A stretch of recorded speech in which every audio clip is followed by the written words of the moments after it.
दोस्तों, इजराइल और गजा के सीज फायर के बीच एक तगड़ा झटका नेतन्याहू को लगा। अभी 2 दिन पहले नेतन्याहू को वहीं की एक अदालत ने तलब कर लिया था। तबीयत खराब हो गई थी, लेकिन अब इन सब के बीच एक और खबर आई है। दरअसल आईसीजे यानी इंटरनेशनल कोर्ट ऑफ जस्टिस की तरफ से जो नेतन्याहू और उनके एक पूर्व मंत्री के खिलाफ वारंट जारी है गिरफ्तारी का, उसके लिए आईसीसी गए थे नेतन्याहू इजराइल, लेकिन वहां से हताशा हाथ लगी है। साफ साफ लफ्जों में जो आईसीसी ने फटकार लगाते हुए लताड़ते हुए नेतन्याहू की गिरफ्तारी पर मोहर लगाई है, वो दिखाऊंगा। दूसरी बड़ी खबर, जो काम आईडीएफ नहीं कर पाया, अब खुल्लम खुल्ला एक मिलिटेंट ग्रुप की तरफ से करवाया जा रहा है, जिसके तगड़े सबूत सामने आ गए। एक बड़ा हमला इसी बीच गजा के अंदर होता है। बस पर हमला कर दिया जाता है, जिसमें कई बच्चों की मौत हुई है। तो क्या ये आईडीएफ नहीं कर रहा, तो गजा के अंदर इजराइल के पैसों से जो खड़ा किया गया मिलिटेंट ग्रुप है वो कर रहा है? कौन है इसके पीछे? क्योंकि कई ऐसे मुस्लिम परस्त देश हैं जो अमेरिका से कह रहे हैं, ना हम गजा की मदद करेंगे ना पैसा पहुंचाएंगे जब तक हमास हथियार नहीं छोड़ता। तो हमास को बदनाम करने के लिए ये मिलिटेंट ग्रुप इजराइल ने खड़ा किया है, अपनी हार की हताशा को खत्म करने के लिए। वहीं ईरान का एक बड़ा ऐलान आपको दिखाने जा रहा हूं। तो वहीं इजराइल के एक और बड़े दूतावास पर बड़ा जबरदस्त हमला हुआ, और जाते जाते आपको खबर दिखाऊंगा कहां पर 20 लाख सैनिक अचानक से टारगेट पर आ गए थे। यानी एक झटके में 20 लाख सैनिक खत्म हो जाते। कहां से निकली है खबर? नमस्कार, मैं हूं प्राज्वल गौतम और आप देख रहे हैं उल्टा चश्मा। सबसे पहले ये खबर देखिए। इंटरनेशनल क्रिमिनल कोर्ट ने कहा it would not cancel the arrest warrant against Netanyahu. Netanyahu के खिलाफ जो आईसीजे यानी इंटरनेशनल कोर्ट ऑफ जस्टिस ने वारंट जारी किया है एक वॉर क्रिमिनल के तौर पर जेनोसाइड करने के लिए गजा में, वही नहीं, उनके एक और मंत्री हैं योव गैलेंट, उन दोनों के खिलाफ जो वारंट जारी हुआ है वो किसी भी कीमत पर रद्द नहीं किया जाएगा। यानी न केवल कार्रवाई का सामना करना होगा, बल्कि इस कार्रवाई के दौरान वारंट के सक्रिय रहने के दौरान किसी भी ऐसे देश में जाते हैं जहां उनकी गिरफ्तारी संभव है तो गिरफ्तार कर लिया जाएगा। यानी अमेरिका को छोड़कर, इजराइल को छोड़कर अब नेतन्याहू किसी भी देश में सुरक्षित नहीं है और वहां गिरफ्तारी होगी। दूसरा बड़ा झटका मैं दिखाने जा रहा हूं। यह देखिए, स्काई न्यूज की खबर है। Video show fresh evidence of Israeli support for Gaza militia. यह खबर स्काई न्यूज की तरफ से बताई गई है। बताया जा रहा है, दावा किया जा रहा है कि भाई एक नया वीडियो निकलकर सामने आया है जिसमें गजा के अंदर इजराइल की मदद से एक मिलिटेंट ग्रुप तैयार किया गया। हमने अभी 3 से 4 दिन पहले भी खबर दिखाई थी, जिसमें खबर निकली थी कि उत्तरी गजा में एक नया मिलिटेंट ग्रुप खड़ा हो गया। उसका कहना है कि उत्तरी गजा में उसका पूरी तरह से नियंत्रण है और उत्तरी गजा से पूरी तरह से दूर हमास रहे। यानी पूरी तरह से उत्तरी गजा में उसी मिलिटेंट ग्रुप का सक्रिय रहेगा और किसी भी कीमत पर वो हमास को अपने क्षेत्र में बर्दाश्त नहीं करेंगे। यानी गजा को 2 हिस्सों में तोड़ने की कोशिश हो रही है। इसी बीच एक और बड़ा धमाका होता है। खबर क्या है? Israel killed a bus full of children in Gaza city. Gaza today. Gaza में सीज फायर का फिर उल्लंघन हुआ। बस पर हमला किया गया, एक बस को निशाना बनाया गया जिसमें कई लोग मारे गए। देखिए पूरा डेटा। 5 साल का बच्चा मोहम्मद अबू शाबान इब्राहिम, 6 साल का अनस, करम, जुमाना, नाजमा, नसीर, 13, 12, 10, 8 साल के उनके पेरेंट्स हैं, 38, 36 साल के ये दोनों, ये मारे गए। कितने लोग इसमें मारे गए हैं? खबर यह है कि इजराइल की आर्मी की तरफ से किया गया है, लेकिन अभी इसकी जिम्मेदारी नहीं ली गई। तो ऐसे में क्या मान लिया जाए कि मिलिटेंट ग्रुप्स के सहारे हमास को बदनाम करने के लिए तमाम साजिशें की जा रही हैं? ये खबर अपने आप में इस वक्त ऐसे में जरूरी हो जाती है क्योंकि आईटीएफ को हताशा हाथ लगी है, इजराइल को हताशा हाथ लगी है गजा के अंदर। जिस गजा पर 2 दिन, 2 हफ्ते या 2 महीने के भीतर कब्जा करना था, वहां 2 साल से ज्यादा का वक्त बीत जाने के बाद भी सीज फायर के अलावा कोई दूसरा रास्ता नजर नहीं आया और अब भी हमले लगातार जारी हैं। क्या बिल्कुल इसे लेबनान की तर्ज पर गजा पर हमले होते रहेंगे? ये हमले क्या आईटीएफ कर रहा है? क्योंकि अभी खबर आई थी कि आईटीएफ वहां से अपना बोरिया बिस्तरा उठाकर येलो लाइन के उधर चला गया है। ये तमाम तस्वीरें निकलकर सामने आई। मैंने साजिश शब्द का इस्तेमाल क्यों किया कि हमास को बदनाम करने की साजिश है, तो उसके पीछे की कहानी जरा इस खबर से आप समझ जाएंगे। खबर क्या है? मेगाट्रॉन की खबर है।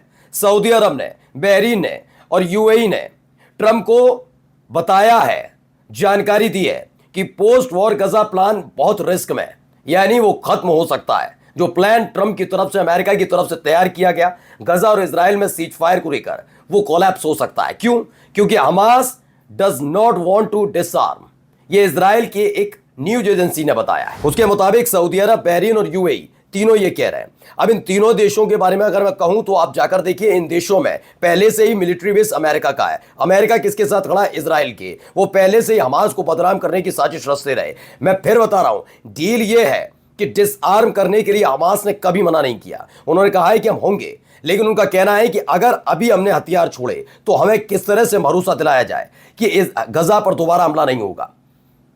कैसे कह देंगे? इसीलिए हम पहले सरकार चाहते हैं फिलिस्तीनियों की, फिर हम एक सेना चाहते हैं और उसके सामने हम अपने हथियार छोड़ेंगे। लेकिन बदनाम करने की सारी साजिशें रची जा रही है।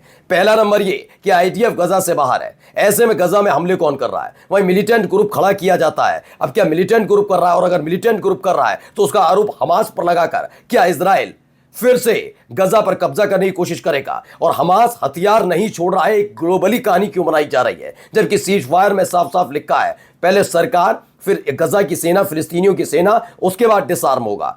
अगली खबर देखिए, यहां क्या है, एक और इजराइल के दूतावास पर हमला हुआ है। यह देखिए,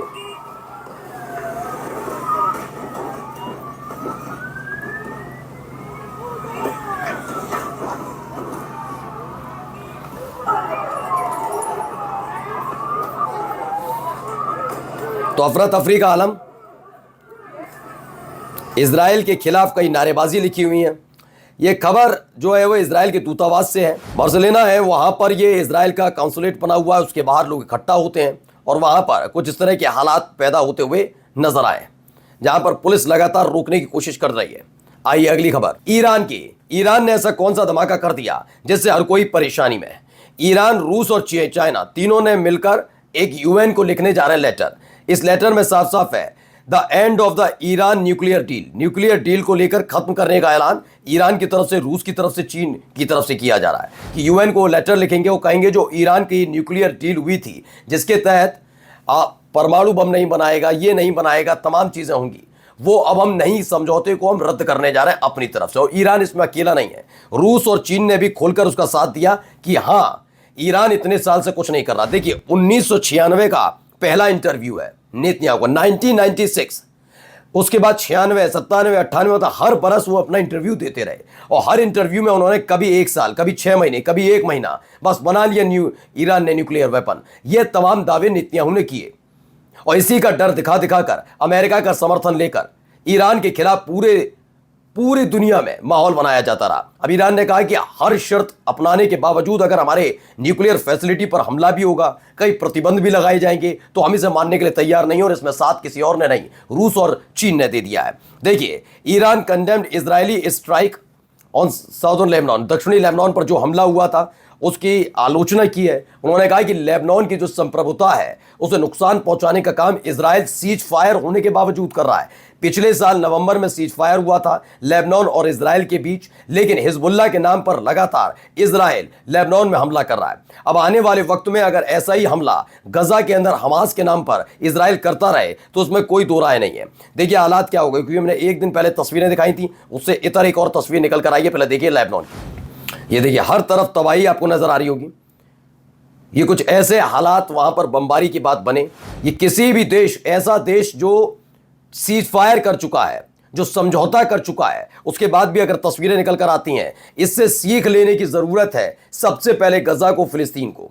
और जाते जाते एक खबर और, तो रूस से जंग में मारे जा सकते थे यूक्रेन के 20 लाख सैनिक। यह बड़ी खबर है, 20 लाख सैनिक मारे जा सकते थे रूस और यूक्रेन की जंग में। यूक्रेन के किलनेट हैकर ग्रुप है, उसने अगस्त में यूक्रेनी सेना का डेटाबेस में सेंध लगा दी, जिसमें यूक्रेन के 17 लाख सैनिकों के हताहत होने की सूचना थी। अब तक 17 लाख सैनिक हताहत हो चुके, भारी भरकम तादाद है। वो भी तब जब अमेरिका उनको लगातार एक के बाद एक धांसू मिसाइल, एक के बाद एक एयर डिफेंस सिस्टम तमाम देता रहा, उसके बावजूद 17 लाख सैनिक हताहत हो गए। लेफ्टिनेंट जनरल आप्टी अलाउद्दीनोव ने कहा, हम जानते हैं कि बहुत से लोग अभी तक इस डेटाबेस में भी नहीं हैं, यानी ये तादाद बढ़ सकती है। सोचिए कितना तगड़ा नुकसान अब तक यूक्रेन को हो चुका है। नमस्कार।